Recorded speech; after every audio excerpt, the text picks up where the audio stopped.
ಅಮೆರಿಕಾದಲ್ಲಿ ಯಶಸ್ವಿ ಶಸ್ತ್ರಚಿಕಿತ್ಸೆ ನಂತರ ನಟ ಶಿವರಾಜ್ ಕುಮಾರ್ ತಾಯ್ನಾಡಿಗೆ ಮರಳಿದ್ದಾರೆ. ಬೆಳಿಗ್ಗೆ ಬೆಂಗಳೂರಿನ ಕೆಂಪೇಗೌಡ ಏರ್ಪೋರ್ಟ್ಗೆ ಬಂದಿಳಿದ್ರು.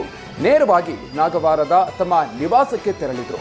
ಅಶ್ವಿನಿ ಪುನೀತ್ ರಾಜ್ಕುಮಾರ್, ರಾಘವೇಂದ್ರ ರಾಜ್ಕುಮಾರ್ ಕುಟುಂಬ ಸಮೇತ ಶಿವಣ್ಣ ಮನೆಗೆ ಭೇಟಿ ನೀಡಿ ಆರೋಗ್ಯವನ್ನು ವಿಚಾರಿಸಿದ್ರು.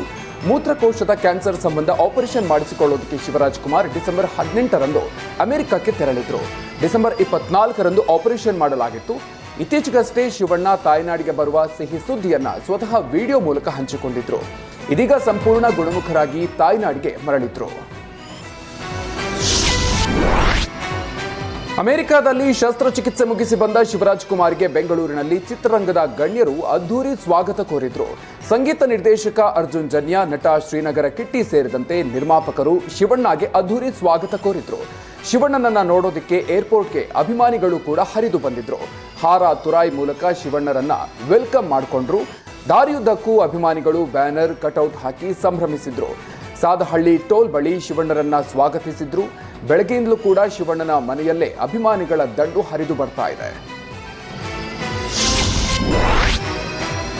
ಸರ್ಜರಿ ಬಳಿಕ ನಟ ಶಿವರಾಜ್ ಕುಮಾರ್ ಮೊದಲ ಬಾರಿಗೆ ಪ್ರತಿಕ್ರಿಯೆ ನೀಡಿದ್ರು. ಅಮೆರಿಕಕ್ಕೆ ಹೋಗಬೇಕಾದ್ರೆ ಎಮೋಷನಲ್ ಆಗಿದೆ, ಭಯವೂ ಕೂಡ ಇತ್ತು. ಶಸ್ತ್ರಚಿಕಿತ್ಸೆ ಆಗೋ ದಿನ ಕೂಡ ಭಯ ಇತ್ತು. ಏನೇ ಆದರೂ ಜೀವನದಲ್ಲಿ ಫೇಸ್ ಮಾಡಬೇಕು ಅಂತ ನಿರ್ಧರಿಸಿದೆ. ಸದ್ಯ ಯಾವುದೇ ಸಮಸ್ಯೆಗಿಲ್ಲದೆ ಭಗವಂತನ ಕೃಪೆಯಿಂದ ಸರ್ಜರಿ ಯಶಸ್ವಿಯಾಗಿದೆ ಅಂತ ಹೇಳಿದ್ರು. ಎಲ್ಲರೂ ನನ್ನ ಜೊತೆಗೆ ಇದ್ರು. ನಾನು ಅದೃಷ್ಟವಂತ ಅನ್ಸುತ್ತೆ. ಈಗ ತುಂಬಾ ಸ್ಟ್ರಾಂಗ್ ಆಗಿದ್ದೀನಿ. ಎಲ್ಲರ ಆಶೀರ್ವಾದ ನನಗೆ ಸಿಕ್ಕಿದೆ. 38 ವರ್ಷಗಳಿಂದಲೂ ನನ್ನನ್ನು ಬೆಳೆಸಿದ್ದಾರೆ. ಕಿಂಗ್ ಈಸ್ ಬ್ಯಾಕ್ ಅಂತ ಶಿವಣ್ಣ ಹೇಳಿದ್ರು. ಮುಂದಿನ ಪ್ರಾಜೆಕ್ಟ್ ಬಗ್ಗೆ ಪ್ರತಿಕ್ರಿಯಿಸಿದ ಶಿವಣ್ಣ, ಈಗ 131ನೇ ಸಿನಿಮಾ ಬಗ್ಗೆ ಯೋಚನೆ ನಡೀತಾ ಇದೆ. ರಾಮ್ ಚರಣ್ ಅವರ ಸಿನಿಮಾದಲ್ಲೂ ಕೂಡ ನಟಿಸ್ತೀನಿ ಅಂತ ಹೇಳಿದ್ರು. ಕಾರು ಅಪಘಾತದಲ್ಲಿ ಗಾಯಗೊಂಡಿದ್ದ ಸಚಿವೆ ಲಕ್ಷ್ಮಿ ಹೆಬ್ಬಾಳ್ಕರ್ ಆಸ್ಪತ್ರೆಯಿಂದ ಡಿಸ್ಚಾರ್ಜ್ ಆಗಿದ್ದಾರೆ. 13 ದಿನಗಳ ಕಾಲ ಆಸ್ಪತ್ರೆಯಲ್ಲಿ ಚಿಕಿತ್ಸೆ ಪಡೆದಿದ್ದ ಸಚಿವೆ ಹೆಬ್ಬಾಳ್ಕರ್ ಡಿಸ್ಚಾರ್ಜ್ ಆಗಿದ್ದಾರೆ. ಡಿಸ್ಚಾರ್ಜ್ ಆದ ನಂತರ ಮಾತನಾಡಿದ ಹೆಬ್ಬಾಳ್ಕರ್, ರಸ್ತೆ ಅಪಘಾತದಲ್ಲಿ ಬದುಕಿ ಬಂದಿದ್ದು ನನಗೆ ಪೂರ್ವ ಜನ್ಮ ಅಂತ ಹೇಳಿದ್ರು. ನನ್ನ ರಾಜಕೀಯ ಜೀವನದಲ್ಲಿ ಈ ಘಟನೆ ಆಗಬಾರ್ದಿತ್ತು. ರಾಜ್ಯದ ಹಲವು ಪೂಜ್ಯರ ಆಶೀರ್ವಾದ ನನಗೆ ಶಕ್ತಿ ನೀಡಿತು ಅಂತ ಹೇಳಿದ್ರು. ನನ್ನ ಪುಣ್ಯವೇನೋ ಗೊತ್ತಿಲ್ಲ, ಇಲ್ಲಿನ ವೈದ್ಯರ ಕಾಳಜಿಯಿಂದ ಬೇಗ ಗುಣಮುಖ ಆದೆ.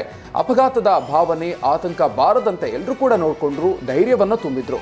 ಸಚಿವೆಯಾಗಿ ನನಗೂ ಕೂಡ ಜವಾಬ್ದಾರಿ ಇದೆ, ಬಜೆಟ್ ಕೂಡ ಇದೆ.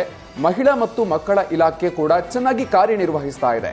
3 ವಾರ ರೆಸ್ಟ್ ಮಾಡಿ ಸಾರ್ವಜನಿಕ ಜೀವನಕ್ಕೆ ಮರಳ್ತಾ ಇದ್ದೀನಿ ಅಂತ ಹೆಬ್ಬಾಳ್ಕರ್ ಹೇಳಿದ್ರು. ಮೈಕ್ರೋ ಫೈನಾನ್ಸ್ ಕಿರುಕುಳ ತಡೆಗೆ ಸರ್ಕಾರ ಹೊಸ ಕಾನೂನು ತರೋದಕ್ಕೆ ಮುಂದಾಗಿದೆ ಅಂತ ಸಚಿವ ವೆಂಕಟೇಶ್ ಹೇಳಿದ್ರು.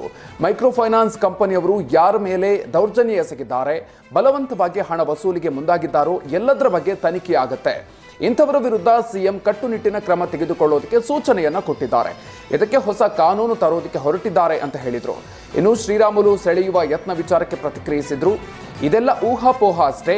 ಹಿಂದೆ ಕರೆದಿದ್ದು ನಿಜ, ಈಗ ಕರೆದಿಲ್ವಲ್ಲ. ಅವರು ಬಂದಾಗ ನೋಡೋಣ ಅಂತ ಹೇಳಿದ್ರು.